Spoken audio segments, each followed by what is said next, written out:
돈을 잃으면 조금 잃은 것이고 명예를 잃으면 많이 잃은 것이며 또 건강을 잃으면 모든 것을 잃은 것이다. 이런 말이 있습니다. 들어보신 적 있으시죠?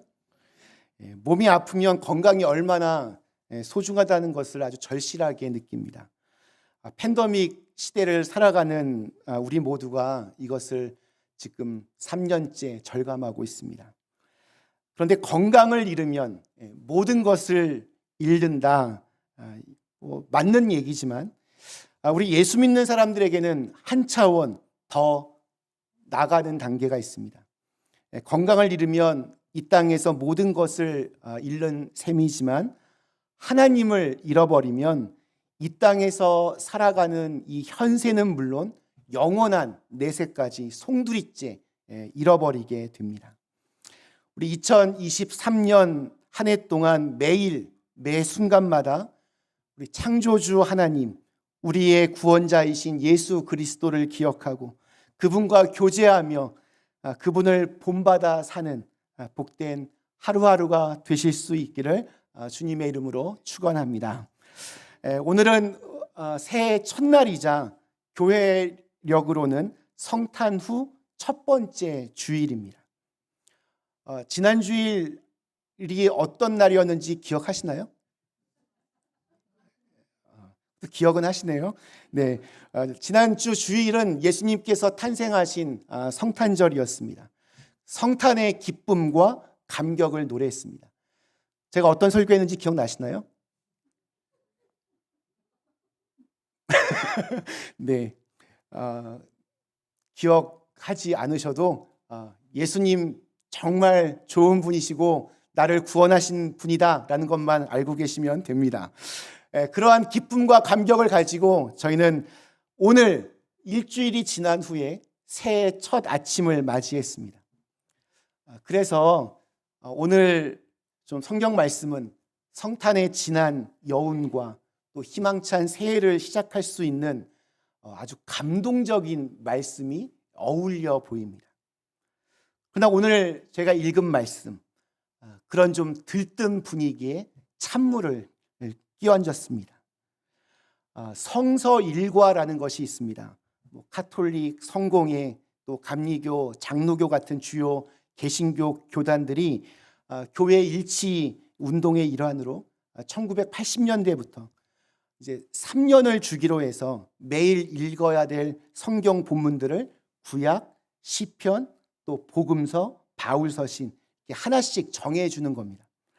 오늘은 복음서에서 마태복음 2장 13절에서 23절 우리가 읽은 말씀입니다. 말씀을 이렇게 처음에 읽으면서 굉장히 당혹스러웠습니다. 왜 이런 말씀이 성탄절 다음 주일에, 그것도 한 해의 시작을 알리는 신년 주일에 정해졌을까? 오늘 읽은 말씀에는 성탄절의 그 환호와 기대, 복된 약속은 찾아볼 수가 없습니다. 반대로 그 아기 예수를 품고 한밤중에 급하게 피신하는 그런 긴박한 장면이 펼쳐집니다.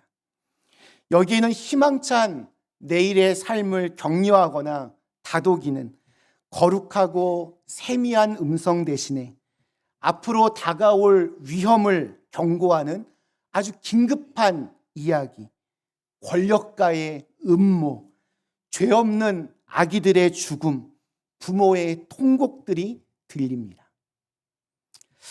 오늘 읽은 말씀에는 요셉에게 들려주는 천사의 3번의 음성이 등장합니다.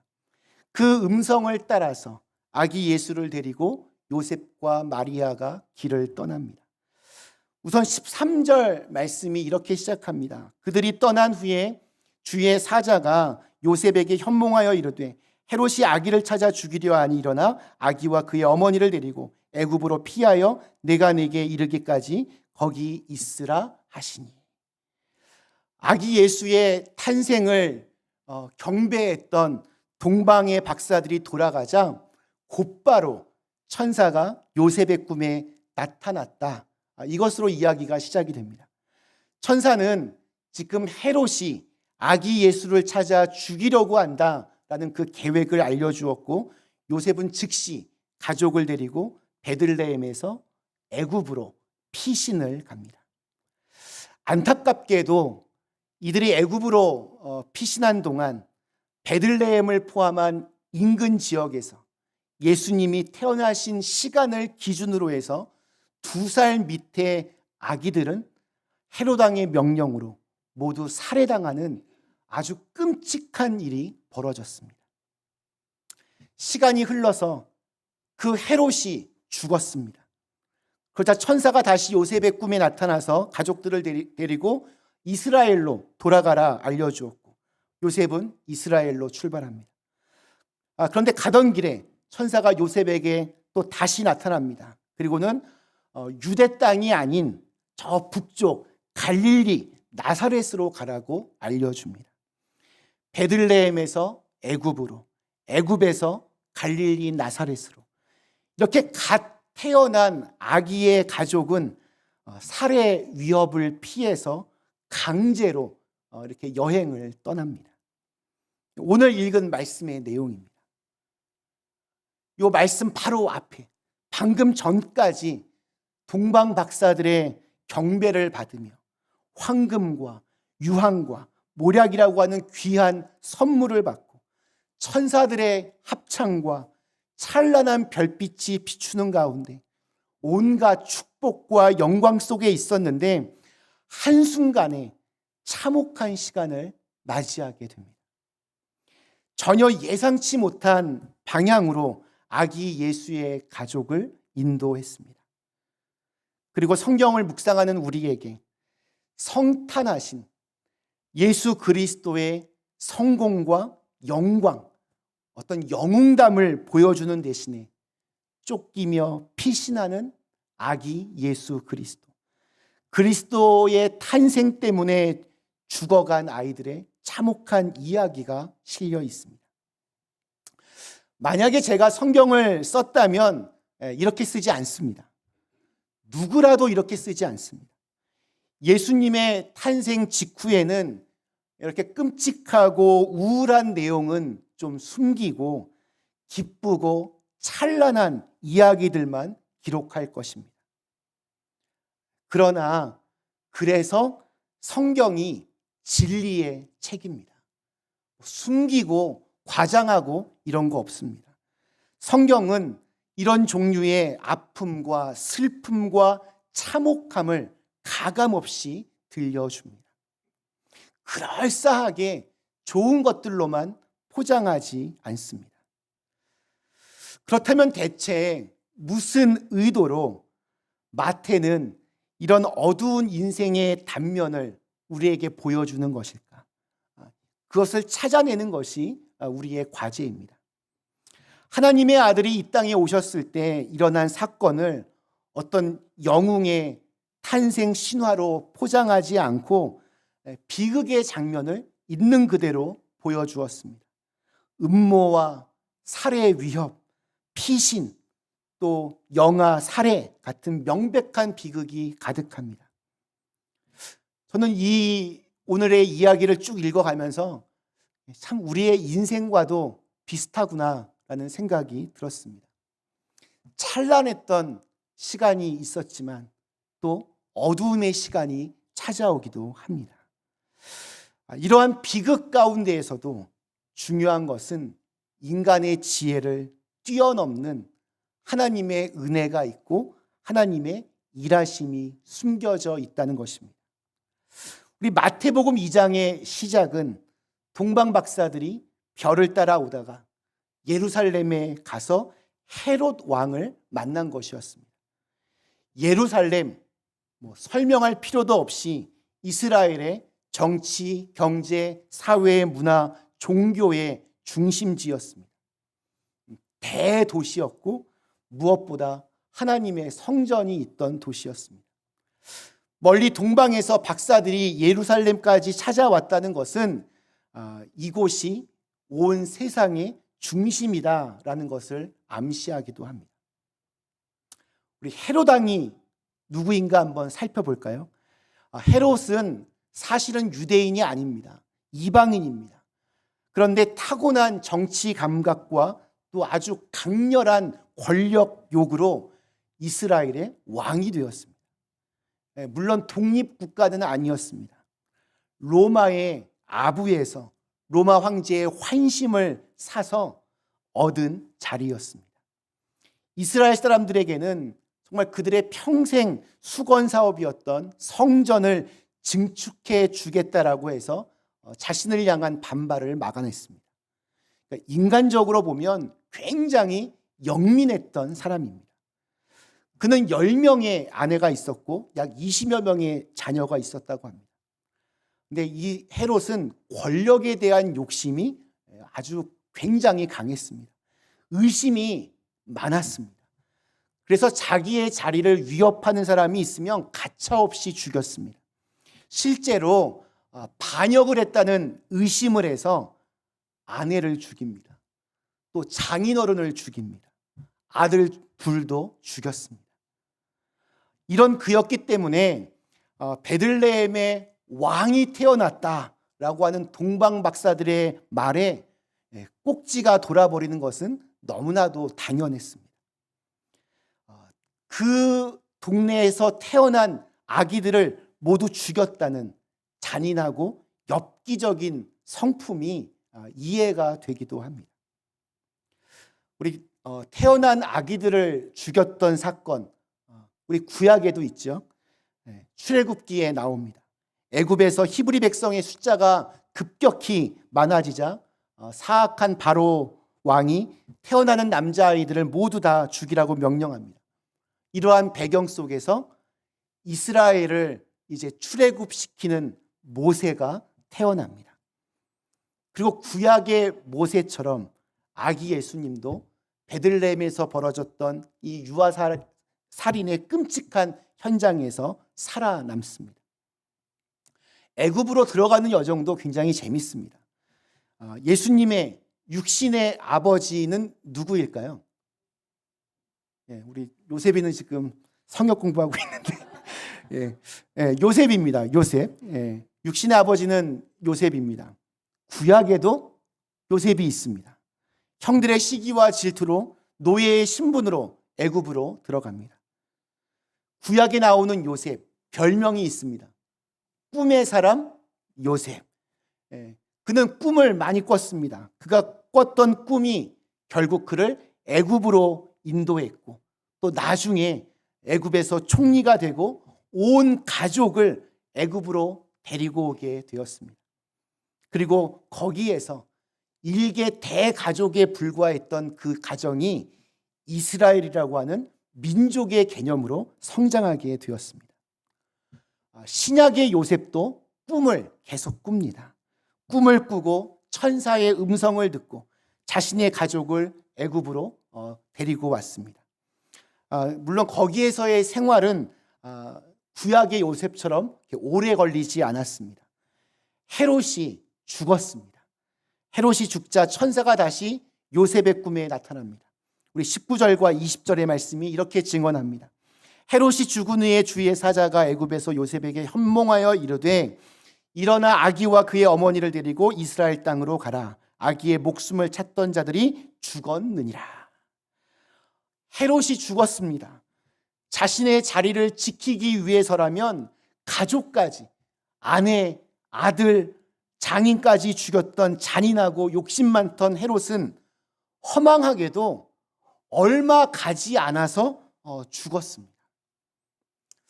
인간이 이렇게 참 미련합니다. 곧 자기가 죽을 것도 모르고 허망한 것에 집착하여서 아둥바둥 살다가 이렇게 죽었습니다. 이 땅에서의 모든 이러한 권력과 돈과 명예는 다 금방 지나갑니다. 우리가 부러워할 것이 될 수 없습니다. 우리가 붙잡을 것이 될 수 없습니다. 세 번째 꿈과 천사의 음성은 마지막 22절, 23절에 나옵니다. 그러나 아켈라오가 그의 아버지 헤롯을 이어 유대의 임금됨을 듣고 거기로 가기를 무서워하더니 꿈에 지시하심을 받아 갈릴리 지방으로 떠나서 나사렛이란 동네에 가서 사니 이는 선지자로 하신 말씀에 나사렛 사람이라 칭하리라 하심을 이루려 함이라. 헤롯이 죽은 후에 그의 아들 중에 3명이 이스라엘 땅을 3등분하여서 통치하였습니다. 오늘 말씀에 등장한 이 아켈라오는 아버지의 능수능란한 수와는 닮지 못하고 잔인하고 아주 폭력적인 성격만 닮았습니다. 그래서 예루살렘에서 일어났던 폭동을 아주 잔인하게 진압했다가 왕이 된 지 6년 만에 로마로부터 파직되고 귀향을 갑니다. 그의 재산은 다 로마의 국고로 환수가 되었습니다. 그 아버지의 그 아들, 그 역시 허망한 인생을 살았습니다. 아기 예수님과 함께 요셉은 갈릴리에 있는 나사렛으로 가게 됩니다. 나사렛은 예루살렘에 비하면 도시도 아니었습니다. 인구라고 해봐야 고작 500명 정도밖에 되지 않는 촌구석이었고 너무 보잘것없던 동네였습니다. 한동안 역사가들은 이런 동네가 존재했다는 사실을 부인할 정도로 영향력이 1도 없었던 그러한 동네였습니다. 여러분 잘 아시는 대로 요한복음 1장에 보면 복음을 전하는 빌립에게 나다나엘이 이런 말을 합니다. 나사렛에서 무슨 선한 것이 날 수 있느냐. 그만큼 나사렛이 어떤 동네인지를 아주 정확하게 보여줍니다. 베들레헴에서 애굽으로, 애굽에서 갈릴리 나사렛으로 마태가 기록한 예수님 가족이 이동하는 경로를 따라가다 보면 정말 참혹한 죽음과 파멸, 또 실패와 절망, 또 불안과 염려로 가득한 여인이었습니다. 또한 자신의 자리를 위협받을지 모른다 여겨서 그렇게 갓난아기들을 죽였던 헤롯의 모습에서 권력을 빼앗기기 싫어하는 권력지향적인 인간들, 정적들을 다 제거하고 복수하는 정치꾼들의 세상이 보이기도 합니다. 우리가 사는 세상이라고 다를 바가 없어 보입니다. 이런 세상을 살다 보면 우리는 종종 하나님을 의심합니다. 하나님의 아들이 이 땅에 오셨지만 이 땅에서 이런 죄악과 불의가 사라지지를 않습니다. 아무 죄 없는 갓난 아기들이 살해를 당하고 힘없는 가족이 목숨을 걸고 애굽으로 피신할 수밖에 없는 현실이 어찌 보면 얼굴만 바꾼 채 오늘까지도 계속해서 이어지는 것 같습니다. 그 때문에 하나님은 그때 어디에 계셨습니까?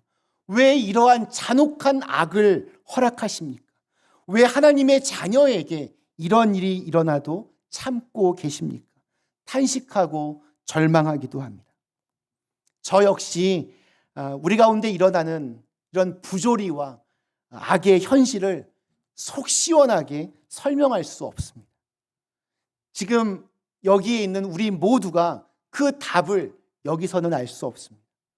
다만 우리는 모든 그 해답이 주님의 날에 선명하게 드러날 것이라는 믿음으로 살아갑니다.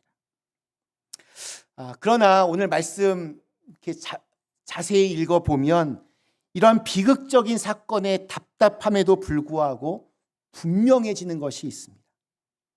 그것은 하나님은 이 불의한 세상 한가운데에 오셔서 성경에서 예언한 대로, 기록된 대로, 약속하신 대로 하늘의 일을 지금 이루어 가신다는 진리가 오늘 말씀에서 보여집니다.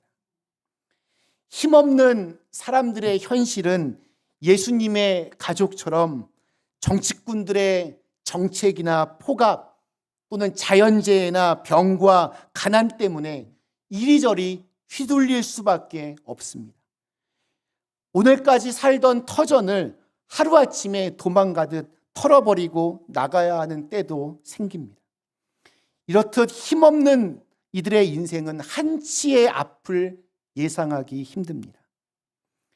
예수님의 가족, 심지어 예수님의 가족도 이런 사람들의 비참한 삶을 그대로 보여주고 있습니다. 그러나 그 속에서 하나님은 계속해서 여전히 이들을 인도하셨고 보호해 주셨습니다. 하나님의 약속이 그대로 지금 실현되고 있는 것을 보게 됩니다. 구약에 예언되었던 말씀들이 하나씩 하나씩 이루어져 가고 있음을 보게 됩니다. 이 땅에 살면서 우리가 여전히 가슴에 소망을 품을 수 있는 이유입니다. 오늘부터 저희 예배 마지막 시간에 부를 이달의 찬양은 선한 능력이라고 하는 곡입니다. 제가 교회 단톡방에도 이 영상에 대한 이 곡의 배경이 아주 잘 설명되어 있고, 또 오늘 칼럼에도 혹시 듣기만 하시면 잘 안 들어올 것 같아서 칼럼에도 적어 놓았습니다. 이 찬양은 히틀러에 의해서 39살의 젊은 나이에 의로운 죽음을 당한 디트리 보네포 목사님이 쓴 시에 곡을 붙였습니다.